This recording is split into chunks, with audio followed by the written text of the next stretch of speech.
Hello viewers, இந்த ஒரு வீடியோட ஃபார்மா சீரிஸ் எப்படி இருக்குது அப்படின்றத வந்து பார்க்க போகிறோம். ஆக்சுவலாக இந்த சீரிஸ் வந்து ஒரு மலையாள சீரிஸ். தமிழ் டப்பிங்கில் ஜியோ ஹாட்ஸ்டார்லேயே வந்து அவைலபிளாக இருக்குது.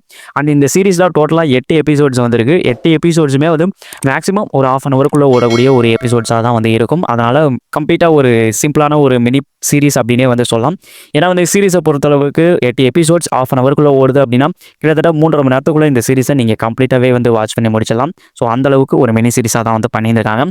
சீரிஸ் உள்ள வந்து நம்ம லெவின் பாலி வந்து லீட் ரோல் வந்து ப்ளே பண்ணியிருக்காரு. அவர் நடித்த முதல் மலையாள சீரிஸ் இதுதானா. நான் வந்து கம்ப்ளீட்டாக வந்து இந்த சீரிஸ் எப்படி இருக்குது அப்படிங்கிறத நம்ம டேரெக்டாக வந்து பார்த்தலாம். இந்த சீரிஸோட நரேஷன் வந்து ஒரு நான்-லீனியர் பேட்டர்னில் தான் வந்து நரேட் பண்ணியிருக்காங்க. அதனால் வந்து இயர் மாறி மாறி தான் இந்த ஒரு நரேஷனே வந்து இந்த சீரிஸ்குள்ளே வந்து போகும். அது இந்த படத்துக்கு ஒரு பாசிட்டிவ் பாயிண்டாகவும் இருந்தாலும் ஒரு சில இடங்களில் வந்து அதுவே வந்து நெகட்டிவ் பாயிண்டாகவும் மாறிருக்கு. ஸோ அது என்னங்கிறதெல்லாம் போக நான் வந்து சொல்கிறேன். நம்ம ஹீரோ ஒரு மிடில் கிளாஸை சேர்ந்த ஒருத்தராக வந்திருக்காரு. அவர் வந்து ஒரு புது மருந்து கடையில் போயிட்டு வந்து அதாவது ஒரு ஃபார்மசிட்டிக்கல் கம்பெனியில் போயிட்டு வந்து ஜாயின் ஆகிறாரு. புது எம்ப்ளாயியாக தான் வந்து ஜாயின் ஆகிறாரு. போனவொடனே அவருக்கு வந்து நிறைய விஷயங்கள் தெரியாமல் வந்து இருக்கு. போக வந்து தொழிலை கற்றுக்கிட்டு அந்த வேலையிலேயும் வந்து ஒரு ஜித்தா வந்து வளம் வர ஆரம்பிக்கிறாரு. போகிற போக்கில் அவர் கண்டுபிடிக்கிற ஒரு மருந்து ஒன்று. ஸோ அது வந்து மார்க்கெட்டுக்கு வரும்போது அதுவே வந்து அவருக்கு வந்து ஒரு பேக் ஃபயராகவும் வந்து மாறிடுது.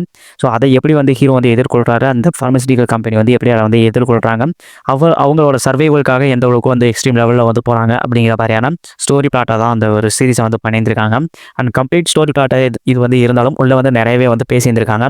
அண்ட் வந்து டாக்டர்ஸை பற்றி ஒரு சில விஷயங்களும் வந்து சீரிஸில் அங்கங்கே வந்து சொல்லப்பட்டிருந்திருக்கு. ஒரு மருந்து அது மூலமாக வந்து குழந்தைகள் மக்கள் எல்லாம் பாதிக்கப்படுறாங்க அப்படிங்கிறப்போ ஹீரோ எந்த கம்பெனி பக்கம், அதாவது எந்த சைடு வந்து நிற்கிறாரு, கம்பெனி சைடு வந்து ஸ்டாண்ட் எடுத்து நிற்கிறாரா, இல்லைனா வந்து அவர் தயாரித்த அந்த ஒரு ப்ராடக்ட்டை நம்ம தான் வந்து தப்பாக வந்து சேல் பண்ணியிருக்கோம் அப்படிங்கிற மாதிரி அவர் வந்து ஒரு ஸ்டாண்ட் எடுத்து நிற்கிறாரா அப்படிங்கிற மாதிரியான ஒரு ஸ்டோரி லைனை இந்த சீரிஸில் அங்கங்கே வந்து கரெக்டான ஒரு லெவலில் வந்து கொண்டு போயிருந்திருப்பாங்க. நிறைய இடங்களில் ஹீரோவே வந்து ஒரு கன்ஃபியூஷனான ஒரு ஸ்டேட்டுக்கு வந்து போயிருந்திருப்பாரு. ஸோ அந்த மாதிரியான ஒரு கேரக்டர் டிசைன்ஸாக தான் வந்து இருந்தது. அண்ட் சீரிஸை பொறுத்தளவுக்கு நம்ம ஸ்டார்டிங்கில் நம்ம ஹீரோ அவர் வந்து அந்த மெடிக்கல் ட்ரிப்பாக வந்து வரும்போது அவர் என்ன மாதிரியான ஸ்ட்ரகிள்ஸ்லாம் வந்து ஃபேஸ் பண்ணுறாரு, அந்த போர்ஷன்ஸ் எல்லாமே வந்து உண்மைக்கு நெருக்கமாக கிட்டத்தட்ட வந்து ஒரு கனெக்டிவாகவே வந்து இருந்தது. ஏன்னா வந்து எந்த ஒரு எம்ப்ளாயும் வந்து ஸ்டார்டிங்கில் ஒரு கம்பெனியில் போயிட்டு வந்து ஜாயின் ஆகும்போது இந்த மாதிரியான ஸ்ட்ரகிள்ஸ் தான் வந்து ஃபேஸ் பண்ணுவாங்க அப்படிங்கிற மாதிரி ஒரு கனெக்டடான ஒரு ஃபீலை கொடுக்குற மாதிரி தான் வந்து அந்த போர்ஷன்ஸ் எல்லாமே வந்து பண்ணியிருந்தாங்க. அது ஓரளவுக்கு நீட்டாகவே வந்து பண்ணியிருந்திருக்காங்க அப்படின்னு நான் வந்து சொல்லலாம். அந்த மெடிக்கல் சைடு இருக்கக்கூடிய லூப் ஹோல்ஸ், ஸோ அதை மறைக்கிறதுக்கு அந்த கம்பெனி எந்த அளவுக்கு வந்து சர்வே பண்ணுறதுக்கு வந்து ட்ரை பண்ணுறாங்க அப்படிங்கிற மாதிரியான செக்மெண்ட்டை இந்த சீரிஸ்க்குள்ளே நீங்கள் வந்து பார்க்க முடியும். அண்ட் மெடிக்கல் சைடு நடக்கிற அந்த ஒரு ஸ்கேம்ஸ் அண்ட் வந்து தவறுகளையும் அண்ட் வந்து அது பின்னாடி இருக்கக்கூடிய ஒரு சில கேரக்டர்ஸ்க்கான நியாயமான விஷயங்களையும் வந்து அங்கே வந்து பேசியிருந்திருப்பாங்க. இப்படி பாரபட்சம் இல்லாமல் ரெண்டு சைடும் ஒரு நியாயமான ஒரு ஸ்டேட் அண்ட் வந்து அவங்க பண்ணுற ஸ்கேம்ஸையும் வந்து சொன்னனால போகும்போது அந்த எண்டிங்கில் போயிட்டு வந்து சீரிஸ் வந்து முடியும் போது என்ன மாதிரியான ஒரு ஸ்டாண்டில் வந்து பண்ணியிருக்காங்க, அந்த ஒரு சாட்டிஸ்ஃபேக்ஷன் ஒரு அப்படின்ற ஒரு லெவல் வந்து வராத மாதிரி முடிஞ்ச மாதிரி தான் ஒரு ஃபீலை வந்து கொடுத்துருந்தாங்க. மற்றபடி வந்து இந்த சீரிஸில் அந்த ஒரு கதைக்களத்தை செட் அவுட் பண்ணிட்டு வந்ததும் அதுக்கப்புறம் வந்து கதையை வந்து எஸ்டாப்ளிஷ் பண்ணி வந்து சொன்னதும் ஓரளவுக்கு வந்து நீட்டாகவே வந்து பண்ணியிருந்தாங்க அப்படின்னு நான் வந்து சொல்லுவேன். போக போக தான் இந்த சீரிஸ் வந்து கொஞ்சம் லைட்டாக வந்து தோண்டு போன மாதிரியான ஒரு ஃபீலை வந்து கொடுக்குது. சீரிஸில் ஹீரோவாக நடிச்சிருந்தா நம்ம நிவின் பாலி ஓரளவுக்கு அந்த ஒரு கேரக்டரை நல்லாவே வந்து புல் அப் பண்ணியிருந்திருக்காரு அப்படின்னு வந்து சொல்லுவேன்.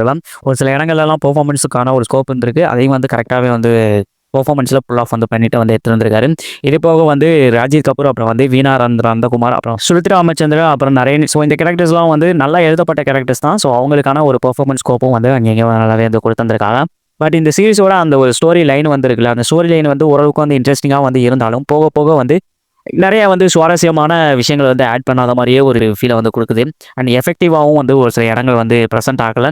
ஸ்டார்டிங்கில் அந்த ஒரு சீரிஸை கனெக்டிவாக வந்து கொண்டு வந்ததுங்கிறது நல்லா இருந்தது. அண்ட் வந்து ஸ்டோரியை முடிஞ்ச அளவுக்கு வந்து மெயின்டைன் பண்ணி வந்து கரெக்டாக வந்து கொண்டு போயிட்டே வந்து இருந்தாங்க. ஒரு டைமுக்கு மேலே என்ன பண்ணுறதுன்னு தெரியாமல் அந்த ஸ்டோரியை ஓரியன்டாகவும் வந்து பெருசாக வந்து இன்ட்ரெஸ்டிங்கான மூமெண்ட்ஸை வந்து கிரியேட் பண்ணாத மாதிரி விட்ட மாதிரியே ஒரு ஃபீல் வந்து இந்த சீரிஸ் வந்து கம்ப்ளீட்டாக வந்து கொடுக்குது. அண்ட் ஜேக்ஸ் பிஜாயரும் அந்த ஒரு பேக்ரவுண்ட் மியூசிக் சீனுக்கு அந்த ஒரு எலிவேஷன் ஷாட்ஸ்லாம் வந்து ஒரு சில இடங்களில் வந்து பேக்ரவுண்ட் மியூசிக் வந்து ரொம்ப வந்து ஹெல்ப்ஃபுல்லாக வந்திருக்கு. அண்ட் வந்து நிறைய பேர் சிங்கிள் ஷாட்ஸ் வந்து போயிருந்திருக்கு. அபிநந்தனோட அந்த ஒரு சிங்கிள் ஷாட்ஸ் அந்த சினிமாட்டோகிராஃபி வைஸ் வந்து சூப்பராக வந்து எடுத்துருக்காரு.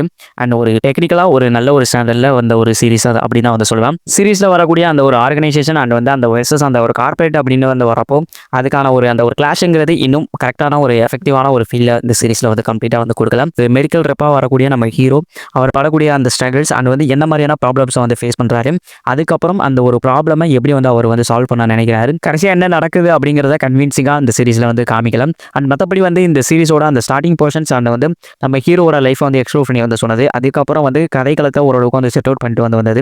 ஆரம்பம்லாம் வந்து நல்லா தான் வந்து போனது. பட் ஆனால் எண்டிங் வைஸ் தான் வந்து பர்ஃபெக்டாக வந்து கரெக்டாக வந்து சிங்க் ஆகாத மாதிரியே ஒரு ஃபீல் வந்து இருந்தது. அண்ட் கிளைமேக்ஸ்லாம் வந்து இன்னும் பெட்டராக வந்து இருந்திருக்கலாம். And dark side of medical rep and வந்து சேம் சைடு வந்து டாக்டர்ஸ்லேயே வந்து இருக்காங்க அப்படிங்கிற மாதிரியான அந்த போர்ஷன்ஸ்லாம் வந்து நல்லாவே வந்து பண்ணியிருந்தாங்க அப்படி தான் வந்து சொல்லலாம். அதுக்கப்புறம் வரக்கூடிய போர்ஷன்ஸ் இருக்குல்ல, ஸோ அதெல்லாம் இன்னும் கொஞ்சம் பெட்டராக வந்து பண்ணியிருக்கலாம். அதே மாதிரி வந்து கிளைமேக்ஸ் வந்து போகும்போது என்ன ஒரு ட்விஸ்ட் வச்ச மாதிரி ஒரு ஃபீல். தேவையில்லாத கொலைகள் அதையும் ஜஸ்ட் லைக் தட்னு வந்து கண்டுபிடிக்கிற மாதிரியான இன்வெஸ்டிகேஷன் ப்ரொசன். ஸோ இந்த மாதிரியான சில சம்பவங்களும் இந்த சீரிஸ்குள்ளே இருக்க தான் வந்து செய்யும். அதெல்லாம் இன்னும் பெட்டரான ஒரு ரைட்டிங்கில் இம்ப்ளிமெண்ட் வந்து பண்ணியிருக்கலாம் அப்படிங்கிறதான் ஃபைனலாக வந்து தான் சொல்லிக்கணும்னு நினைக்கிறேன். அண்ட் இந்த சீரிஸ் நான் லீனியராக ரைட் பண்ணப்பட்ட விதம் ஸ்டார்டிங்கில் வந்து நல்லா இருந்தாலும் போக போக வந்து அதுவே இந்த ஒரு சீரிஸோட அந்த ஒரு மூடே வந்து கெடுக்குதோ அப்படிங்கிற மாதிரி ஒரு ஃபீல் வந்து வந்தது. அண்ட் கதை வந்து சுவாரஸ்யமாக பெருசாக வந்து போகாத மாதிரியே ஒரு தாட் வந்தது. இந்த சீரிஸ்லாம் வந்து லீனியராகவே வந்து பண்ணியிருக்கலாம். எதுக்கு வந்து நான் லீனியராக வந்து பண்ணாங்க அப்படிங்கிற வந்து தெரில. மற்றபடி இந்த சீரிஸை ஓவராலாக வந்து பார்க்கலாமா ப்ரோ அப்படின்னு வந்து கேட்டிங்க அப்படின்னா டெஃபினட்டாக ஒரு டைம் வந்து ட்ரை பண்ணி பார்க்கலாம். மற்றபடி வந்து பெருசாக இந்த சீரிஸில் இன்ட்ரெஸ்டிங்காக வந்து சொல்கிறதுக்கு வந்து எதுவும் இல்லை. நம்மளை பொறுத்தளவுக்கு ஒரு டீசெண்டான ஒரு வாட்ச் அப்படின்னு தான் வந்து சொல்லுவேன். அண்ட் தமிழ் டப்பிங்கில் இருக்குது. ஸோ அதனால் இந்த சீரிஸை வந்து மென்ஷன் பண்ணி வந்து சொல்லியிருந்திருக்கோம். ஒரு சில பேருக்கு ஓகே அப்படின்ற ஒரு ஃபீலை கூட இந்த சீரிஸ் வந்து ஃபைனலாக வந்து கொடுக்குற கூட வந்து வாய்ப்பு இருக்குது. That's all guys. வீடியோ பிடிச்சிருந்தா like and share and subscribe பண்ணிக்கோங்க. அண்ட் மீண்டும் நிறைய வீடியோஸ் அண்ட் விமர்சனம் வந்து மீட் பண்ணுறேன். Thank you so much. Bye bye and love you guys.